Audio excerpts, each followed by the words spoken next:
રાખી મૂકો નામ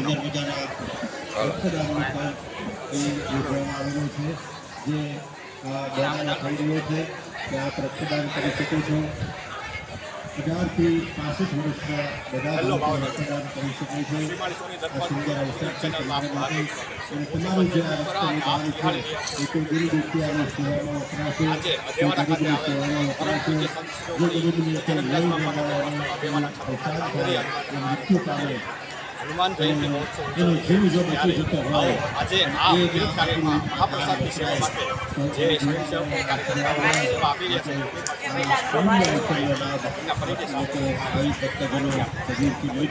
ભૂપેન્દ્રસિંહ રાણા 15-20 વર્ષથી સેવા આપીએ છીએ। આજે આશરે 50,000 માણસનું રસોઈ પ્રસાદ માટે આયોજન કરેલ છે, જે માટે ઝાંઝરિયા યુવક મિત્ર મંડળ અને બજરંગદાસ બાપા જન્મસ્થળ ઝાંઝરિયા મંદિર ટ્રસ્ટ સંયુક્ત ઉપક્રમે આયોજન કરવામાં આવેલ છે। ભાવનગરમાં લાખો શ્રદ્ધાળુઓનો આસ્થાનું સ્થાન ધરાવતા ભગવાન શ્રી ઝાંઝરિયા હનુમાનજી મહારાજના મંદિરે પ્રત્યેક વર્ષે હનુમાન જયંતિની ભવ્ય અને દિવ્ય ઉજવણી થાય છે।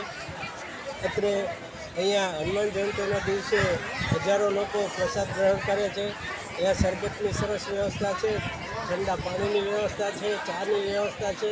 બ્લડ બેંક દ્વારા બ્લડ ડોનેશન કેમ્પનું પણ આયોજન કરવામાં આવે છે। ધ્યાન મૂલમ ગુરુ મૂર્તિ પૂજા મૂલમ ગુરુ પદમ મંત્ર મૂલમ ગુરુ વાક્યમ મોક્ષ મૂલમ ગુરુ કૃપા। સંત શિરોમણી શ્રી બજરંગદાસ બાપાનું જન્મસ્થળ એવું જેવાડા ગામ તેમજ શ્રી ઝાંઝરિયા હનુમાનજી મહારાજનું એવું દિવ્ય અને ભવ્ય આમ કહેવાય ને કે જ્યાં ગામડે ગામડે દાદો બેઠો છે, ત્યાં બજરંગ એટલે કે દાદા આપણે હનુમાનને ગણો તોય બજરંગ, અને સંત શિરોમણી બજરંગદાસ બાપા એ પોતે પણ હનુમાન દાદાનું એક સ્વરૂપ જ છે।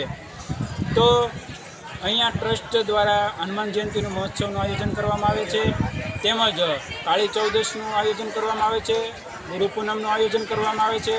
આ સમગ્ર આપણે ઉજવાતા ઉત્સવ નિમિત્તે લાખો શ્રદ્ધાળુઓ અહીંયા પ્રસાદનો લાભ લે છે, તેમજ ઝાંઝરિયા હનુમાનજી ટ્રસ્ટ દ્વારા શ્રદ્ધાળુઓને કોઈ પણ જાતની અગવડતા ના પડે તે માટેથી ઠંડા પાણીની વ્યવસ્થા કરેલ છે, તેમજ અમુક સ્વયંસેવક મંડળો દ્વારા પોતાની સ્વયંભૂ રીતે શરબતની વ્યવસ્થા કરવામાં આવે છે, ફ્રૂટની વ્યવસ્થા કરવામાં આવે છે, તેમજ દૂધ કોલ્ડ્રિંકની પણ વ્યવસ્થા કરવામાં આવે છે।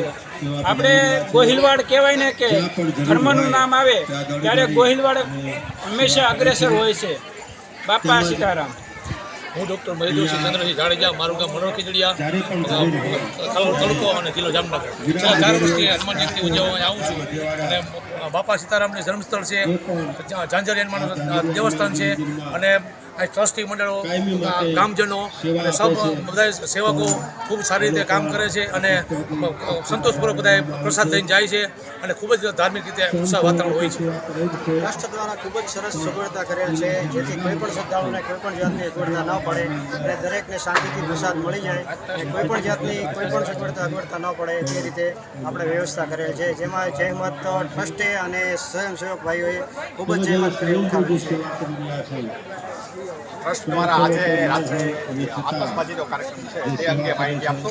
ટ્રસ્ટ દ્વારા દર વર્ષે હનુમાન જયંતિ મહોત્સવ નિમિત્તે ભવ્યથી ભવ્ય આતશબાજીનું આયોજન તેમજ સંતવાણી કાર્યક્રમનું આયોજન રાખેલ છે। તો દરેક ધર્મપ્રેમી ભાઈઓ બહેનો એટલી બહોળી સંખ્યામાં હોય છે કે આપણે મેદાન પણ ટૂંકું પડે છે। તો દરેક ભાઈઓ બહેનો અને ધર્મપ્રેમી જનતાઓને ખૂબ ખૂબ અભિનંદન કે આપણા ધાર્મિક કાર્યક્રમોમાં જોડાય છે અને આપણા ટ્રસ્ટીઓને ઉત્સાહ આપે છે। બાપા સીતારામ। અધેવાડા ખાતે આયોજિત આજના આ હનુમાન જયંતિ મહોત્સવ પ્રસંગે જે સ્વયંસેવકો તન મન ને ધનથી તડામાર તૈયારીઓ કરી અને આયોજનને આરતીઓ આપી રહ્યા છે, ત્યારે આવો આજે આપણે આ કાર્યક્રમને અંગે વિશેષ માહિતી માટે આપ જોતા રહો શ્રીમાળી સોની દર્પણ યુટ્યુબ ચેનલ। આભાર। જય શ્રી કૃષ્ણ।